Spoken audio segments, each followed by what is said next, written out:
matin du 9 novembre 2023, les candidatures affluent à la HCC.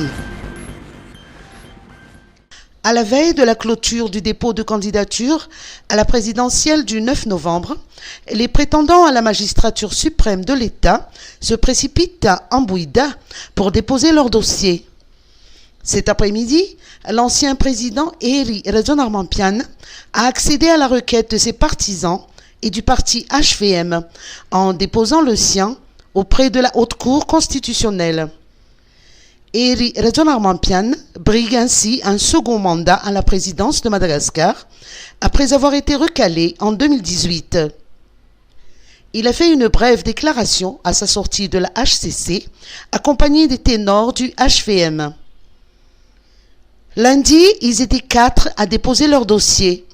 Azu Anjenenarvel, le président national du parti MMM, Taïn Razafnzueln, du Fresankinani Titanjazana FTT, Ertina Guy Lachapelle, de Nature, et Senson Daniela Raderanirine, présenté par FIEM.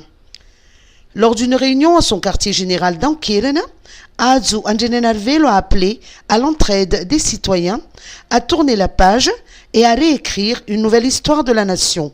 Eri Rezonar-Mampiane du HVM est donc le 15e candidat en date à s'être présenté à la HCC.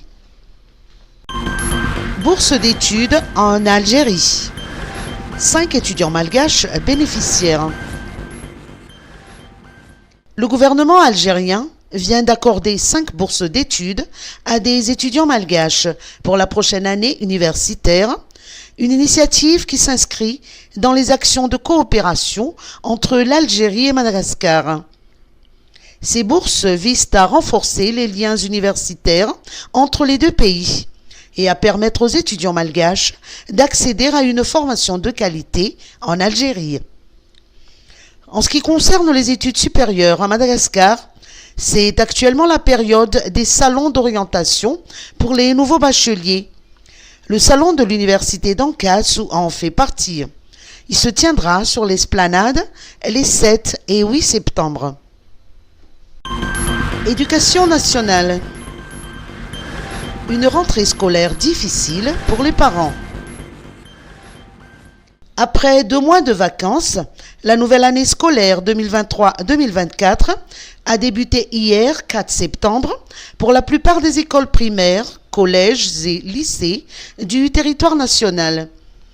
Une rentrée scolaire qui s'avère très difficile pour les parents, compte tenu des prix exorbitants des fournitures scolaires, des livres et des manuels, de l'augmentation des frais généraux et des frais de scolarité.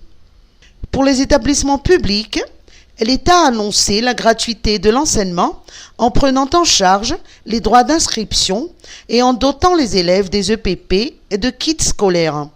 Cependant, les parents des élèves des établissements publics devraient s'acquitter d'une cotisation fixe de 30 000 à 60 000 ariari à titre de contribution aux rémunérations des maîtres FRAM, ces enseignants non fonctionnaires et non subventionnés par l'État. Pour les établissements privés, les inscriptions se poursuivent. Un directeur d'école privée d'Ivangi comprend bien les difficultés des parents, mais il ne peut que se soumettre à la réalité.